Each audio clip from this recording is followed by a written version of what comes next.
Hola everyone, my name is Gerardo Gauthier-Zayas, your host to Conversation Café. I prefer to use pronouns he, him, his, and my social identities are Puerto Rican, gay, cisgender male, and first generation college student, and a doctoral candidate at New England College in Henniker, New Hampshire. I have spent over 20 years of my career creating programs and leading individuals, organizations in healthcare, higher education, nonprofit, and government industries, offering client and student centered services towards individuals and families of socially economically challenged zip codes, as well as ethnically and racially underrepresented populations. I teach as an adjunct faculty at community colleges and four-year institutions, primarily in the New England area, and have been in executive level leader roles in higher education, in the workforce development, and academic affair areas. Today, I am also the founder of Avant Consulting and Training LLC, offering leadership, coaching, business strategies, creating and facilitating professional development offerings, utilizing diversity, equity, inclusion frameworks. The intent of Conversation Cafe is to create awareness, engagement, knowledge, and lessons learned based on guests' lived experience. Conversation Cafe aims to connect topics of diversity, equity, inclusion, and social justice frameworks, and to create how one might approach deeper conversations that are sometimes messy or just difficult to have with yourself, family, and coworkers alike. I hope Conversation Cafe episodes offers our listeners out there the opportunity to reflect on its content and tone between guests and I. After all, we often hear it's not what people say that calls our attention, it's how it's said that leaves the lasting impression. We will engage in honest conversations in hopes to help create a snowball effect for others to have intentional conversations about diversity, equity, inclusion, social justice, systemic strategies, and sustainabilities across multiple industries. Conversations about diversity, equity, and social justice can be uncomfortable for many, and yet, in the midst of this discomfort, being silent or not trying to understand how not having them impacts a large portion of our brothers and sisters truly does more harm than good for society at large. Conversation Cafe is not pushing an agenda. It's about planting knowledge, insight, and dangers of assumptions made when not informed of its true intent. It's not a hand out, it's a hand up. The work itself starts with understanding the point of views being made, respecting them even if we don't agree. It's also about being vulnerable in that moment to say to yourself or even out loud, I don't understand this or I don't agree with this. It's about receiving enough information to understand connection to one another. And what role might I play in, or you, the listener, play in to become an ally to the underrepresented populations that have been affected by inequities that have existed and continue to exist for far too long. Today's guest on Conversation Cafe is Delia Duran Clark. She describes herself as a Black Latinx mother to four amazing girls, and it's where her leadership, learning, and education of others began. She was born in the Dominican Republic and has lived in the United States since the age of 12. Her parents migrated to this country in the late 70s along with her three other siblings. At the age of 16, she graduated from Lawrence High School and went on to Northern Essex Community College, receiving her first degree in early childhood education. Love of learning led her to Lesley University to receive a Bachelor of Arts in Early Childhood Education and Psychology, and landed at Boston College to receive a Master's in Social Work, in addition to a second Master's from Worcester State College in School Leadership Administration. After graduate school, she returned to the Dominican Republic in search of an identity that without awareness she left behind. Once again, she attended college and received a postgraduate degree in School Leadership and Administration from Tecnológico de Santo Domingo. Her education became another identifier to her. Her experience in the Dominican Republic also served to widen her professional path as an elementary principal of an American school, Colegio Dominicano Americano. Ironically, she had to leave the USA to understand Lawrence, Mass was her home and has lived there for most of her life and is honored to be part of the fabric that makes up an amazing city. Her time in the Dominican Republic helped her broaden her understanding and sensitivity to her culture beliefs, values, and blackness. The Dominican Republic holds her roots, culture values, childhood memories, ethnic identity, strong family ties. However, her branches have blossomed throughout the city of Lawrence. Through these roles, she has gained critical experience and grown as an educator and a community leader. Her work in the community and education as executive director at Mill Cities Leadership Institute focused on developing socially responsible leaders throughout the Merrimack Valley. Proud founder of Nosotras, Una Fuerza Natural, and Amigas, two women's empowerment groups that honor women's voices, experiences, celebration of life through stories, experiences, workshops of art, poetry, and music. She has held positions with Lawrence Family Development Charter School, Lawrence High School, and Notre Dame Cristo Rey High School, where she became the school principal and is currently the principal of Esperanza Academy in Lawrence, Massachusetts. She continues her passion of working with students in the role of adjunct faculty at Merrimack College, Boston College, and Northern Essex Community College in Massachusetts. As an educator and a leader, she's a strong advocate of and believes education is an investment in oneself to be shared with others. Hola, everyone. My name is Gerardo Gauthier-Zayas, your host for Conversation Café, he, him, his. And my social identities are a Puerto Rican gay, cisgender male, and first-generation college student, and a doctoral candidate at New England College in Henniker, New Hampshire. Today on Conversation Café, we are talking about identity. We are talking about identity in the workplace specifically. And what I like to do in order for us to start this conversation, I will share a definition that I find helpful, that the audience might find helpful, because I'm not sure where people are in their knowledge base. So I always try to provide the framework of what we're discussing today. So I found this pretty amazing article titled 3 Reasons Identity Work is So Damn Important. It's part of the Nova Collective, and it was published in 2017 by Noor Ali. Noor Ali is the Director of Social Justice Education for Campus Inclusion and Community at Northwestern University. So Noor describes identity like this, and this is quotes. If we're talking about identity 101, if no one in a group has ever really thought about it, we want to differentiate between what is a social identity and what is a personal identity. Things we hold that don't impact the way we receive resources or gain access or privilege in society are seen as personal identities. And those things that lump us into groups and either give us power and privilege in a society or inhibit power and privilege in society, those are seen as social identities. He goes on to say, social identities on an institutional level will often impact someone's access. I often think about it as what will make me more likely to become president? What identities are going to help me become president? And what identities am I going to have to make up for when I'm trying to become president? So we'll talk through social identities like race and ethnicity, like gender, like sexual orientation, religion, class, citizenship, and so on, and how those identities impact someone's experience. I really appreciate that explanation because it really breaks it down in a way that I think some people take for granted. So without further ado, today I am honored to have an amazing guest. My guest is Delia Duran Clark. Thank you, Gerardo. Yes, and my pronouns are she, her, and hers. We've had several conversations throughout, throughout time. Mhm. And identity is just one of those that we who have identities, social identities that are underrepresented from underrepresented populations, our lenses is slightly different, right? And I think when we're talking about the workplace and identity in the workplace, it's really important for us to kind of unpack that. So with that being said, would you mind sharing with the audience, like what was your introduction? Like when did you notice that social your identity in the workplace is something? Um, if you don't mind, let's just unpack there.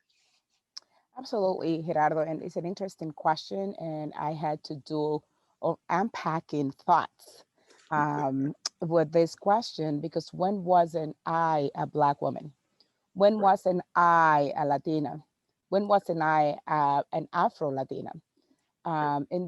Those are part of your social identities. But at work, I have always been aware that I am that one person, right? That might look different, that might act, speak different. And you'll hear my accent, which I work really hard on not to lose, Right. which is, I call sometimes cultural arrogance from my end, but I love that arrogance of my accent. So, As you should. I wish my accent was that nice because thank you. my accent's very different. It's not my Boricua accent, but I get it. So I appreciate it. Yeah, sometimes I have to pronounce things twice, and I my apologies if this happens during this our time together.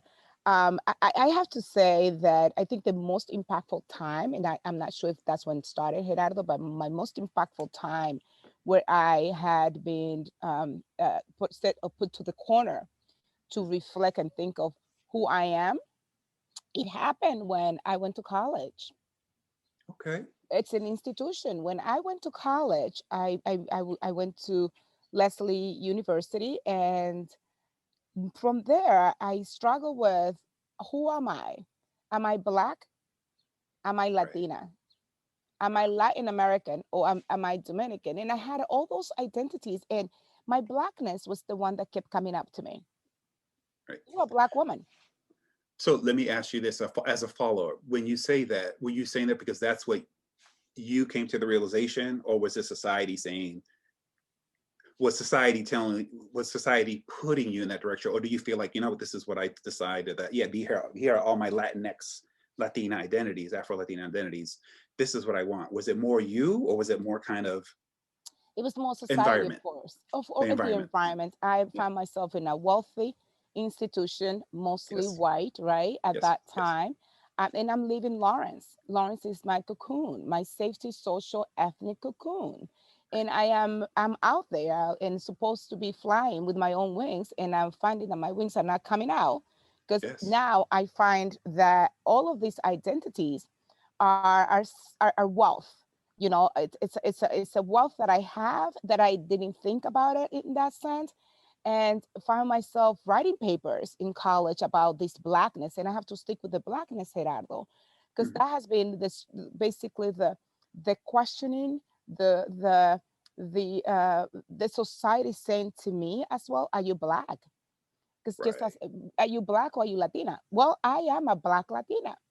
Right. And it started there, and that's just a small episode of my identity, right? So I moved to Dominican Republic after college in search, and I wrote about this, in search of my identity, and end up at an institution, right?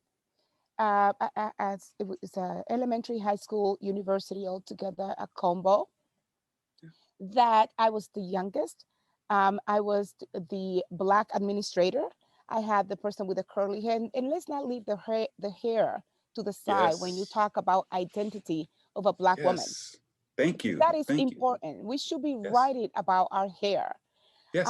And I found myself there, and this answer more the question. Mhm. I went there looking for something, and I found basically myself, but in another version. I'm in Yes. this institution, and I'm growing, and I'm challenging systems. And I know one of the questions is, how do you challenge system? And I'm feeling lost because there's no support. But I am Yes. back home, and let me put that on quotation mark. I'm back home where I'm supposed to feel that all my identities should be dancing around me. This Right. was my introduction to my identity at the workplace. I had to speak a little louder. I had to Yes. dress differently. I had to straighten my hair, right? In my Spanish, mind you, my Spanish wasn't good enough for the time. It Mhm. wasn't good enough for the profession. I was the principal at a school at that time, a wealthy school, and I think that that was what really impacted even the writing in the way I approach my identities nowadays. Right. So it became like a inner reflection outward, so to speak. Right. It's kind of like, how do we? I mean, the amazing thing about us Latino folks, right? Just in general, we are so complex in a sense that the commonalities is we speak Mhm. this common language, right? But then we have all the different the cultures within the Latinx community, and that there's that, right? And then there's the piece of how does dominant culture says or accepts those Absolutely. pieces of Latinx community. And I'm also using quotes and people can't see it, but I'm using quotes, right? So then the question I have, so Mhm. how did those experience help you kind of create systemic approaches, right? Like how do you kind of say this personal, because I always think with DEI work or diversity, Mhm. equity, inclusion, it starts Mhm. inward before we can even begin to start putting paper to Absolutely. push outward, right? So my question to you is how might what you went through as far as being able to be recognized and honor your identity, right? Or identities, plural. How did that play out in helping you create systemic approaches so that barriers and perceptions of identity from the diverse perspective or the minoritized population's perspective? How did that help you create systems? Because you've had some amazing positions in your career, and I'm thinking, I'm sure there were barriers, and that's just me saying that out loud.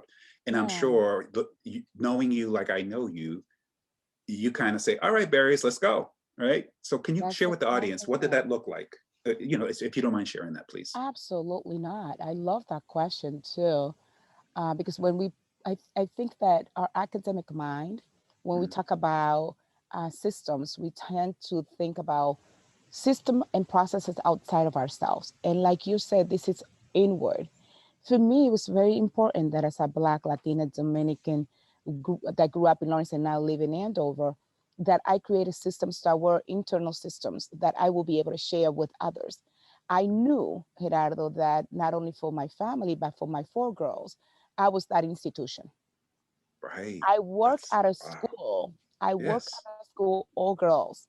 I know that I am that institution, that I am that system, that Mm, how I perceive my identities, my strength, my weaknesses, my just the self, I mm, was projecting, given, in allowing others to follow, right? Because within my family, we needed someone that was going to lead the trail. And that was me. So creating an institution has been courage, yes. right? How do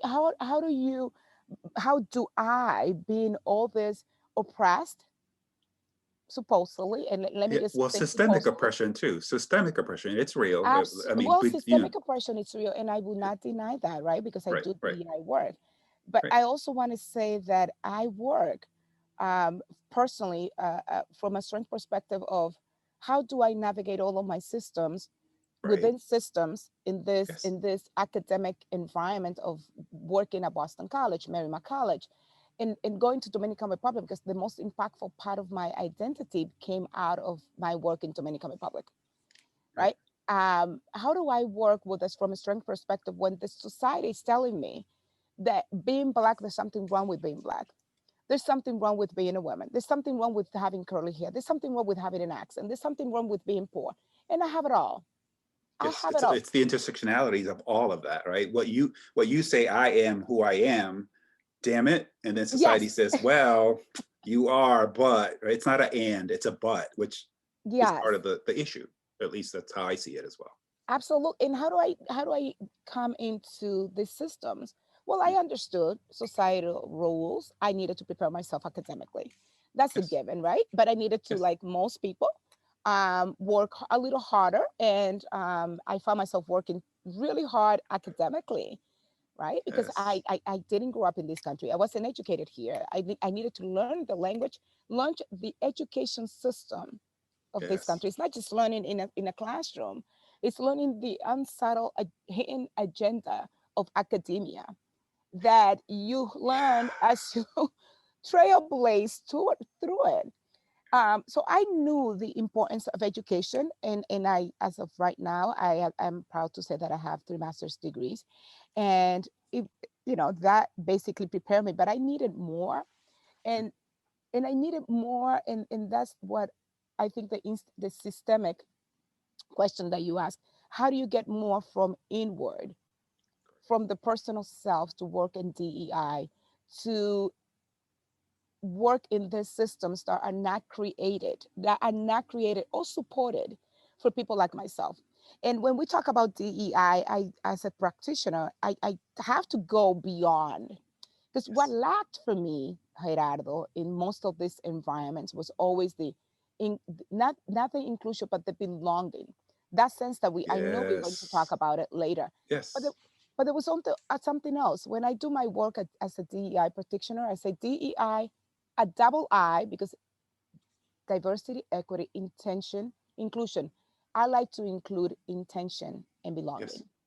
For many institutions and systems, I have not felt the intention to have a person that looks like me, act like me, part of these systems.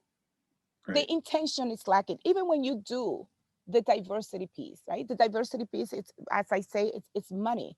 It costs Correct. money for you to diversify any school system, your Yes. classrooms, your boardroom. But when you don't have the intention, then you lack the belonging and you lack the inclusivity, the inclusion. And Right. I get stuck in the intention. What's the intentionality of these systems to have a person like me beyond having an Yes. educated person? And then we can talk about tokenism there, right? And all Right. these obstacles and the barriers, that the challenges and the yes, I have a seat at the table, as people tend to say, but I am never allowed to look at the menu. Correct. Now that's an interesting point because I completely, lean into it as well as far as the inclusion and belonging. Because to your point, I'm going to even push a step further back, right? We always hear about bring people to the table, bring people to the table, bring people to the table. And my thing is like, who built the table? Let's start there, right? Let's talk about who built the table So, and who yes, created the regulations yes, to build the table, love it. and then how and when and who and what are you bringing to the Yes, table, and not just bringing, to your point, that's the belonging, right? Bringing them to the table that people created. But now, what about keeping them at the table, how right? And comfortable then is my that's the chair? equity piece, right? How comfortable is my chair? How And there's comfortable the is my equity chair? piece. And Yes. that's really interesting because I kind of find that, there are, I'm not going to sit here and like bash systems, but I think there are some systems that do it. But there are a lot of systems that actually still need some learning and growing. And because I'm a glass half full, but I also have lived my experiences too. And I've seen the lack of priority Yes. that organizations pay, because I understand Yes. from a business perspective, here's a list of things that we'll have to worry about as a business, as an entrepreneur, as a person who's held positions that actually look at the operations, education and healthcare. I Mhm. understand that. Not that I 100% drink that Kool-Aid, right? Because I don't. But I understand it, right? So I think that part of it is like sometimes I think about higher education in my own opinion, and I say, well, we talk always about the recruitment and the Mhm. retention and the graduation rate, Mhm. and we talk about the disparities of the inequities, right? As far as the when you compare minoritized students to white students, as far as their outcomes, right? But what I haven't seen yet, and there's a lot of schools out there, so there's obviously some that are doing it. The question I have is, how are schools making sure the intentionality of creating the inclusion and belonging as part of the strategic planning? And equally important, how much money is this organization spending? Because people think, oh, we'll just bring them to the table. And it's so much more than that. So I can't, I can only say, damn, to your Yeah. comment in a good way, like damn, Yeah. right? No, Damn, go ahead. that's Go ahead. it's You do true. it. It's truth. And I kind of feel like Yeah. we, when it comes to identity in the workplace, really don't pay attention in the way that we should. And that's not to say that we can't, that it's not possible, because it is, but the intention has to be more than a mission statement. That's my opinion, right? Mission statements are real pretty, but when you don't have actions and you don't have representation in key positions and you don't have some weight to say, this is what diversity, equity, inclusion, and belonging mean to me in the workplace, for someone who is part of the underrepresented populations, not to feel tokenized, right? Tokenism, to your point, Yeah. it's really important.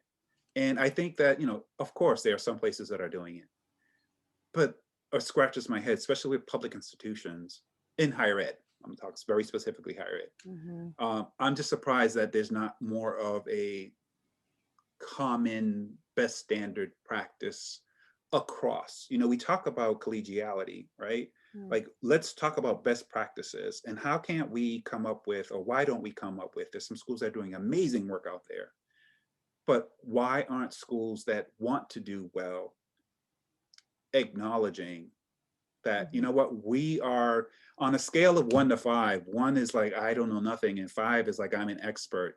There are a lot of schools that sit between a 2 and 3, in my opinion. But the schools that are doing the 5 work and the 4 or 4.5 to 5 work, this, when people do well, people want to share, right? And I think that as a system, we don't see that as often Mm, as we should when mm, it comes to like systemic changes. Like, how do we collaborate collegially across to kind of build that environment to make that person not only feel included but belonging to the organization? So, in my opinion. I love all the points that you've made, Thank you. and very strong. And I'm finding myself here thinking I need to think more systemically and Mhm. at that level, as I have always been um, involved with education and working with younger kids, right? Like Yes. elementary and high school. And that I think the work starts there. Yes. And I know this is higher ed, but if we don't get the system fixed Yes. within these institutions, by the time the BIPAC community gets to this higher ed education, they're hurting. Yes. They're hurting because all of the societal messages that they've been getting Right. from the time that you were born, within the Right. zip code that you were born, right? Because that's also Oh, part of it, yes. right? That Yes. that Yes. conversation happens. Going to school where people don't look like them, and and Correct. and and, and I, for me, my mission and like my system, my systemic change within myself is that I will be and will continue to be that pioneer for a lot of my girls. And I have to say girls because I work with girls, Yes. and in preparing them to get to the higher ed, in preparing them to get to these institutions that are so welcoming, from a computer screen, from a pamphlet screen, from an interview screen, from, Yes. yes, you got accepted. And once you got in, whoa, do I really belong here? And Correct. do I really have not only a seat at the table, is this seat for me? Was it built for me, or was it passed down to me? Yeah, I can't agree with you more, because I think part of it too is when we're not purposeful in doing so. Imposter syndrome is a real thing among BIPOC community members. I think that part of it is, if you don't feel like you're a part of, then you start doubting, well, maybe I'm not good enough to be here. And then the system, depending on the environment, right? Because they all depend on the leadership. Right. It could foster that, or it could squash it, right? So I think that's another layer to it, right? As far as the identity, like when we talk about the importance of having representation, like when we walk into a room and see our peers, whether it's, to your point, how we look, how our hair, how we sound, how we dress, like if it's not there, it could become challenging Hmm. for that belongingness. Hmm. And I think because there are the representation, obviously, especially, I'll use like college presidents as an example. I mean, I'm doing this research in my doctoral program, and soon to be published one day when I grow up within the year. But what I'm noticing as I'm the data that was from 2000, I want to say 17, um, during the study, it stated that college presidents, as far as demographics, at overall are 83% white, and then 17% persons of color. I found that staggering. I knew kind of anecdotally, but it didn't hit me until I started doing this research. And I'm like, whoa, what the hell is going on? Which prompted me to kind of say, you know what, I want to understand this a little deeper. Hmm. And the study's a qualitative study. I'm using, grounded theory and culture, critical race theory. And what's interesting to me is that on the community college level, they do a little better, right? Again, according to this study. So they interviewed over 1,000 college presidents across the United States. And of that population of participants in the community colleges, there was about a 34% representation. So I find that really fascinating, that it's just like, okay, community college, my whole life has been working with community-based organizations in higher education and healthcare. To me, that makes sense. And I'm thinking, why aren't schools asking community colleges, how are we doing this? Because it's the hierarchy in higher education is real. And that's my opinion. I love higher education, but there's hierarchy there. I always say, if you can't call something, then how are we supposed to address it, right? And I always found that fascinating when it comes to representation. I think that when we talk about the table, building that table, and we talk about having individuals, keeping them at that table so that they can continue building other tables for others, right? It's not just a one-off and you're done. It's continuously building tables with the right people there. So I wanted to kind of ask, as far as this piece, can you share, or I'm sorry, let me rephrase this. How might, because we're talking about what we like to do in order to kind of move the gauge of diversity, equity, inclusion, to kind of close some inequity gaps, because there are plenty out there, right? And disparities. So how do you think, or you have an audience listening, and how might you kind of explain to them how can they best support systemic shifts, right? To create like a more, or to create or embrace a more diverse workforce, because it's really important. We're talking about this table, we're talking about inclusion, belonging, and there are people who want to help. I always tell people when I'm teaching, when I'm doing workshops, diversity, equity, inclusion is messy. It just is. And that's just because of all the moving parts. So the question I have is, how would you what's the best thing an ally can do? Or someone who's like, I don't know what an ally is. How would you kind of talk to that audience as far as being able to say what allyship means to us, or and I'm not talking about us as in BIPOC populations. I'm talking about the collective us, right? Because we're all part of this society. What would you say to them? Another great question, Gerardo. Thank you. I have to say, first of all, that I heard this amazing definition about ally, but the person that was talking said it's a journey. Yes. It's a journey that should, even the name or the title should be changed to aspiring ally, Yes. because you never get Yes. there. It's Yes. not a 9 to 5. Yes. That's another thing. It's not a 9 to 5. It's something that you do because you want to create an equitable world. It's Yes. humanity at its best. It's not being colorblind. Absolutely. That's part of it, right? Because that negates my experience. Yes. And as a person of color, I know of how subject we are to this small, big, unintentional, sometimes intentional microaggressions that come from Yes. people with Yes. really good intentions. Mm-hmm. I will not say Google it to anyone. After George Floyd, I found myself editing uh, uh, conversations for people, reading introductions, letters, because people were afraid of saying the wrong thing. And you kept hearing this, and you kept hearing, you know, Delia, can you please just look at this? I'm having this conversation. Am I saying things right? I also heard it's better for not to speak.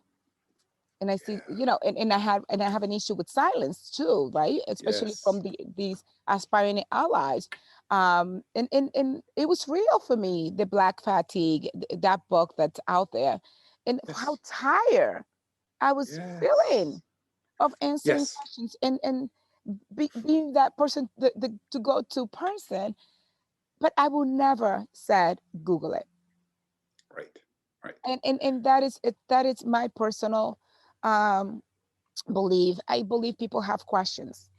I Yes. believe that in this world where we can do so much harm with so little words, Yes. sometimes Or it's misinformation. Yes. misinformation. Absolutely. Misinformation. And also we don't know when the good intentions are evident or clear. And that's all about relationship. Unless you have a really strong relationship with someone, you might want to refrain from, what you should do to your hair today. Because it's a Correct. minor thing, right? But you know how many Correct. times I have to answer that? What did you do to your hair today?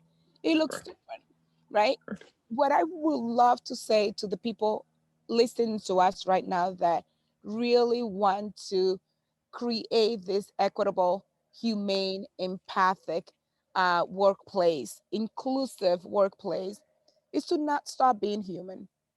If we Right. remove a lot of these titles and naming and labels, don't stop being human. And Yes. if you don't stop being human, I won't stop answering your questions. But once you learn, please Yes. stop asking. It's like a train the trainers, right? Train the 101. trainer. You try to kind of really provide the right information in hopes that they would want to further dig deeper, right? And it's well, that's when we teach. Like when we teach our job, and then this is my opinion. When I teach, my job is to plant seeds of knowledge. My Amen. job isn't to change anyone's mind. My job is to say, here are these perspectives. Here are some theories sprinkled in there. Here are some real life things. How do you think? What do you think? How would you handle it? Then go, right? Just enough to get people interested, right?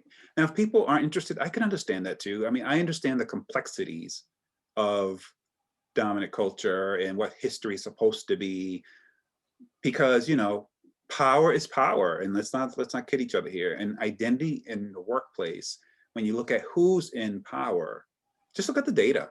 It's there. I always ask, when I work with organizations, I ask them, let's look at the data to see how do you compare with, say, two other companies that are similar to yours, and then look at and then benchmark it with your national levels so that you can understand what people mean when they're talking about identity and representation in the workplace. It's not I hired one, yay. It's we hired some over these years, and look at they're still working here, yay, right? And that's just my own thing. So yeah, it's pretty powerful. I think it's also important, Gerardo, when we talk about allies, that we all unpack our privilege. And I know Yes. this is repetitive, right? We keep hearing about privilege, and some tend to now get offended when we use that word. But also, I think that for my backpack community, when I teach about privilege, I said also, yes, there's privilege and there's also courage. And that Yes. courage to navigate these systems, do not give your courage away. Build it Correct. on, right? Because Yes. when you put privilege and courage together, right, it's an amazing combination. It's an amazing relationship. And there's also privilege that I found myself that I don't want to give away. I am not part of the dominant culture. I do not have the same privilege of walking into an establishment and not being looked at twice. But there's Right. privilege of me, of about me, in walking into an institution that is mostly white and middle class. And that privilege that I bring, I'm not going to give it away. And that privilege comes with that courage. Yes, It it takes does. a lot of courage to to Yes. to navigate these systems, to form relationships with people that don't look like you, that might at some point unintentionally or intentionally hurt you. And Right. you've been taught that you we've been taught and raised, and sometimes well, I want to, it's not taught, it's we have experienced what it Yeah. is to not be um, part of that dominant in that privileged world. So I am going all over the place here because this is the emotional arena for me. Of course it is. Part of my education and being in these institutions, these white institutions, I've always been supported by an Yes. ally. And those Yes. allies look nothing like me. We started this by building relationship and trust. And I want to go back to that because I think that's the foundation of any ally effort that for the people that are listening out there, again, you are aspiring allies. It's a journey, Yes. it's a process. Amen. Amen. And I think, I mean, for those individuals who have power, who actually power in a sense as far as moving the gauge in their own institutions that are out there listening, whether it's in their classroom, whether it's in their department, whether it's even at the top of the chain or somewhere in between the chain.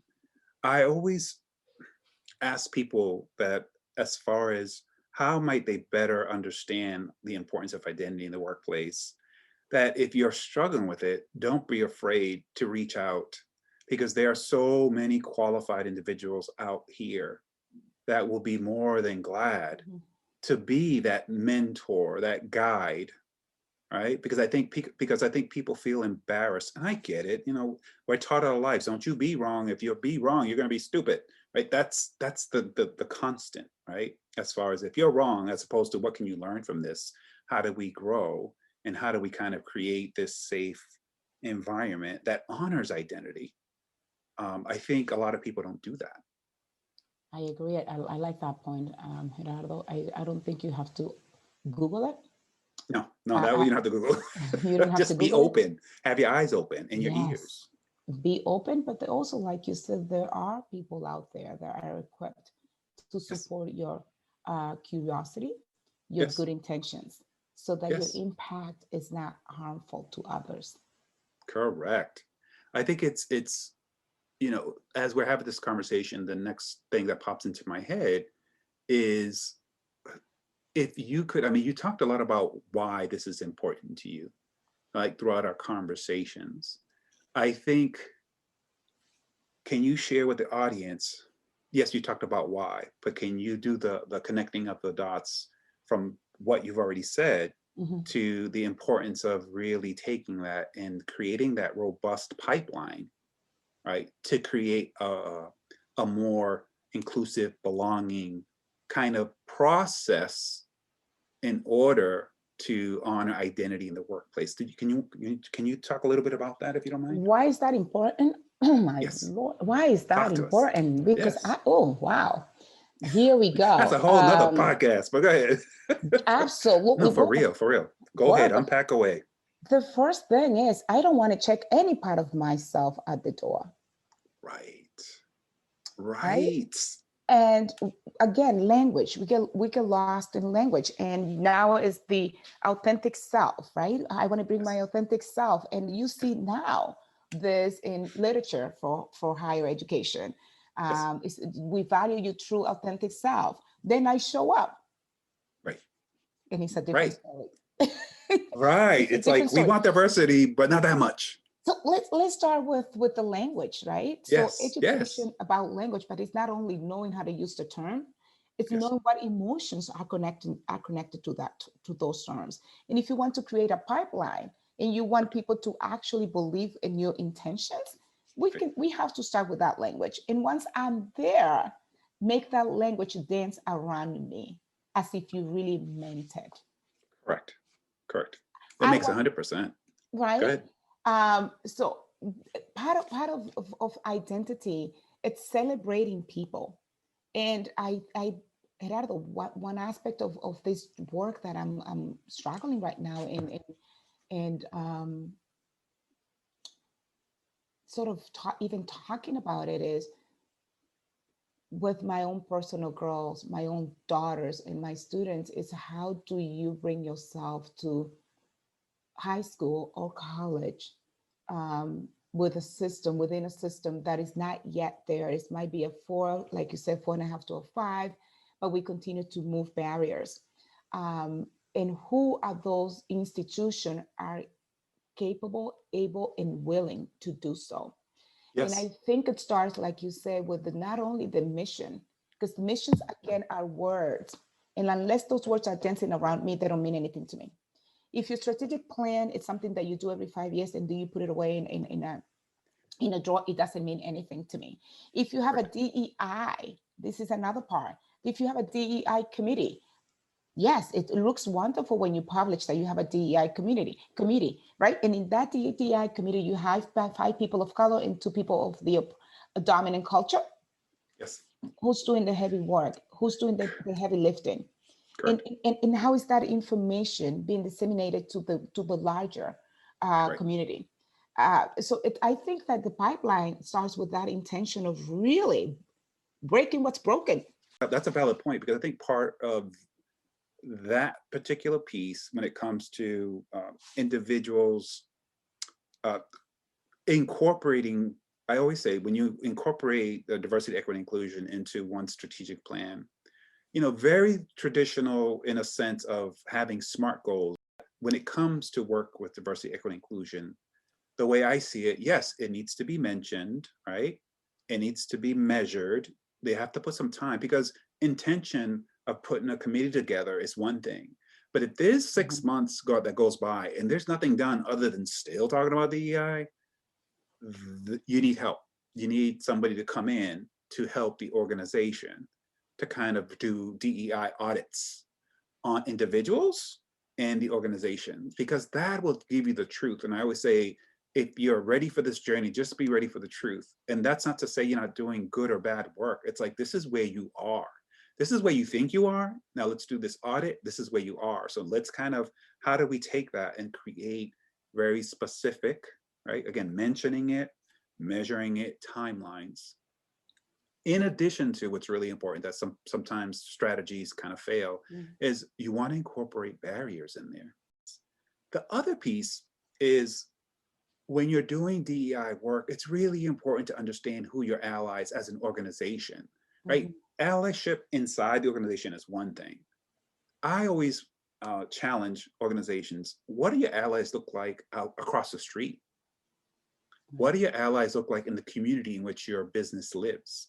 What are the allies in, say, the schools that you may connect with, in order to really be intentional on creating a new batch or pool or cohort of diverse workforce, a diverse workforce. So I just wanted to kind of add to that. I mean, yeah, right. And it's interesting because I hear your point, and I'm reflecting upon my personal approach to DEI. It is so personal. It's so personal that it's hard for me to go into less measured and have a timeline on it. As we speak, I'm thinking of the the people that work in the cafeteria, the people that work in all this, they never have the opportunity to sit in a boardroom, right? But who listens to these communities?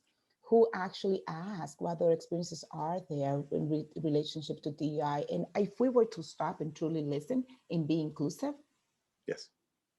wouldn't we start in the cafeteria? Wouldn't we start in the parking lot? Wouldn't we start in places where you have the most diversity when it comes to race, gender, ethnic, you name it? And also just moving away from what diversity means, because we always talk about diversity, and even in this conversation in relationship to race. And I'm sure that the audience that is listening to us right now, because of how I personally have sort of geared the conversation and talking about my own diversity, can relate to me in terms of being Black, but I'm also a woman, and we should not leave that out the table, right? Yes. The orientation of people, the religious aspect of people, that is DEI. And it's hard because we always encapsulate ourselves into race, which is for me right now, it's the one that I deal the most. It's the most visible because I'm a Black woman. But when we do DEI and we're talking about barriers and we're talking about system change and we're talking about barriers, where do we start to do our work? That's in my suggestion to anyone listening to this podcast is, don't start in the ballroom. Correct. DEI doesn't belong in the Correct. ballroom. Yeah. Well, I think, see, for me, I think differently, and that's okay, because that's what it's about, right? Yes. I think it does, but it has to be the right time, the right place, and the intention, right? I think, and again, depending on the type of organization, right? Because different organizations have different, obviously different boards and so forth. I mean, some are required to have diversity in their representation because of their funding sources. I think of community health centers, for example, and I'm on a board of Caring Health Center out here in Springfield, Mass. And the mandate is you have to have over 50% of representation of the populations you serve, which makes sense. So I think that the board has a place. And remember, the board hires. When we're talking about leads, right, organizations, if the board is tone deaf when it comes to the importance of identity and representation in the workplace, that's going to continue. That's going to continue the disparity rates that I talked about earlier, right, as far as the representation, at least in college presidents in the United States.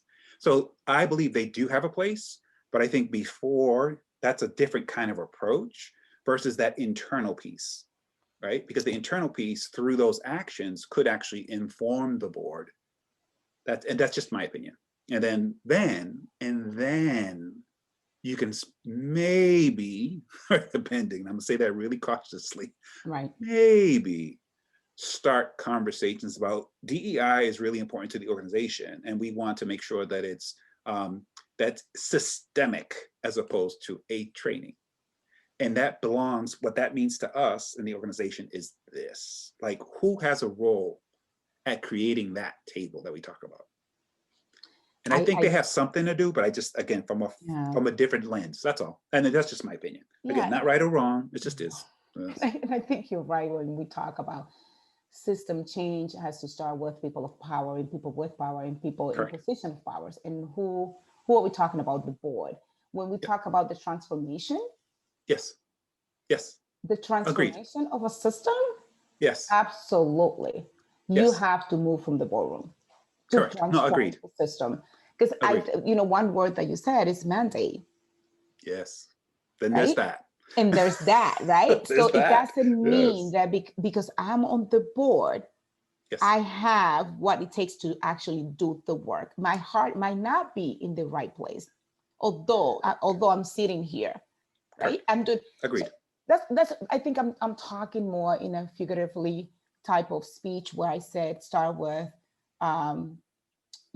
the people that are not sitting in the boardroom, because I think that we tend to do a lot of the DEI initiatives in a lot of these institutions, and it stayed at that level, forgetting about the humanity of all. It doesn't trickle, right? To your point, it stays in the room as opposed to trickling throughout the organization. I get it. So that's why I believe it needs to trickle bottom up. Right. So to your point, it's like the organization has to really lead that charge. 100% agree with that in order for it to get to that point. Transformation is what I'm looking for. Yes, that's a great, the transformation leadership is an important model. Yes. Absolutely.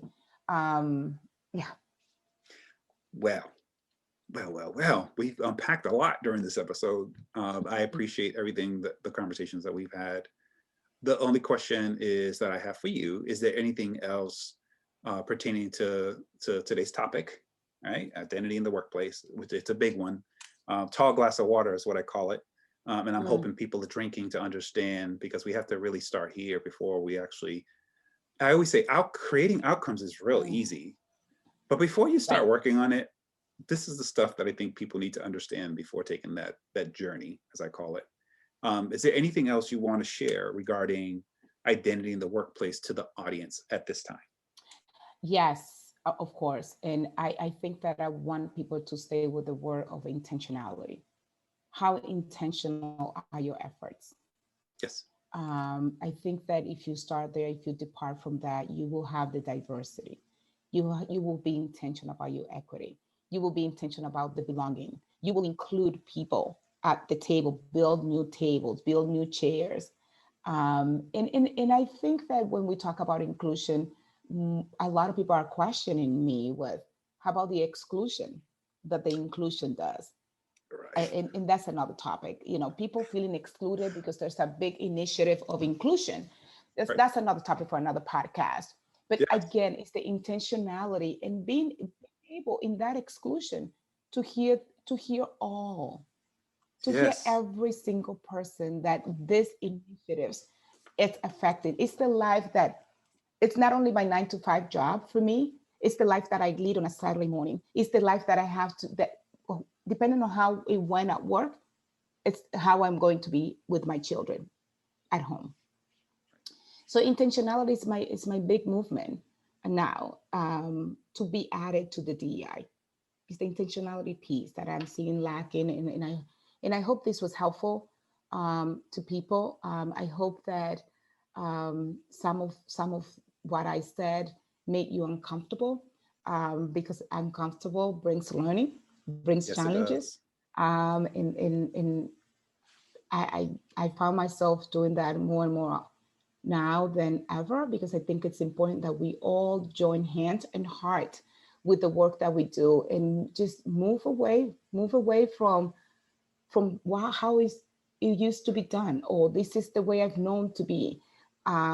It's a new life, it's a new era, and we are bringing a generations of social warriors. And unless Yes. you get with that, be off.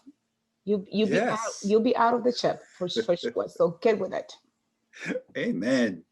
All right. Principal Delia Duran Clark. I really can't thank you enough for helping. So just having this conversation, right? Because like I said, I think part of it is just that's where it starts.